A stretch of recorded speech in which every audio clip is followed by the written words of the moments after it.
We just learned that a lifestyle of poor or negative cash flow can lead to excessive debt, and hopefully you decided that you want to better manage your expenses so that your cash flow becomes and remains positive. But I'd like to discuss debt just a little bit more. Debt is sort of like fire. If you know how to use it, it's a powerful, but still at times dangerous tool.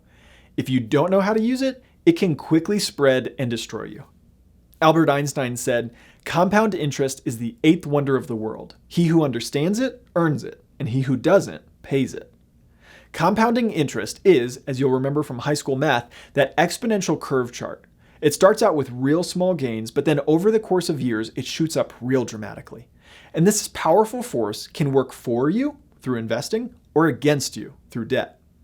For the purpose of keeping this short, we're going to divide all debt into good debt and bad debt.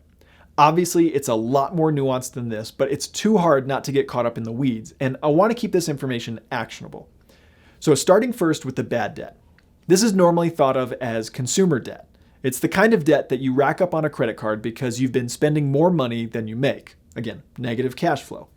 And it's typically debt that we incur because we bought things that we wanted but couldn't wait enough until we saved for it. The average credit card charges about 19% interest, which means that for every $100 of outstanding balance, money you owe them, you're charged about $19 in interest. So if a new PlayStation comes out and it costs $500, but you don't have the cash to buy it, and you choose to put it on the card, it would take you 11 months at $50 a month and an extra $48.64 in interest. So that $500 PlayStation cost you $548.64. But for some people, that's worth it. If your budget only allows $50 a month towards entertainment and you haven't already been saving, it will take you 10 months to save up for it. Or if you're willing to pay the extra $48.64, you can have it today. That's why credit cards are so appealing.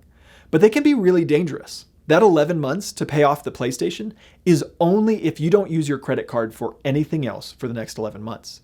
If you buy anything else, that balance continues to grow, and then it takes longer to pay off and accrues more interest.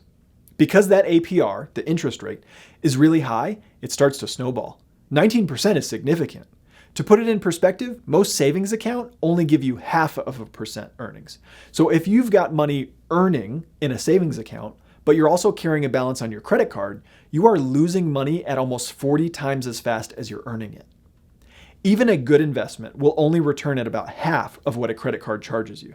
So be cautious if you choose to use credit cards, and even more careful if you know that you'll have to carry the balance, meaning you can't pay it off this month. Now, for the good debt. This is a very small category of debt, but it's also fairly generic. The only good debt is debt that will return a value higher than the money you borrowed, which is often called the principal, plus the interest on the loan. Here's an example. If you borrow $1,000 at a 10% APR, and then you use that $1,000 to buy yourself 200 t-shirts at $5 a piece, and then over time you sell those 200 shirts for $10 a piece for a total of $2,000, and exactly 1 year later you pay back the loan, $1,000, plus the interest, $100, you've got $900 left over for your time and your work. That's a good debt. It's a loan that opened up an opportunity that was greater than the cost of the debt. Now, we talked about bad debt, spending money we don't have on things we don't need because we didn't have the self-discipline to save. And we talked about good debt, borrowing money in order to make more money. The in-between, that's sort of the gray area, is where people can have a lot of trouble in regards to debt. Should I borrow $150,000 for a house? Should I take out $80,000 in school loans? The answer to these and questions like them is almost always maybe. Will your house appreciate or grow in value faster than the debt grows against you? Can you guarantee that your student loan debts will be less than the earnings increase you receive as a direct result of your education? Have you compared it to trade school? If you're just getting started with your finances and haven't accumulated any debt, congrats. Avoid it as much as you can. If you do have debts, ask yourself, are these debts helping me to earn more than the cost of the financing, more than the interest is costing me?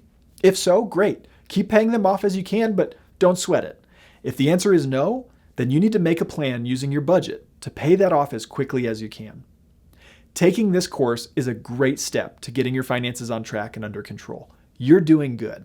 Let's keep going.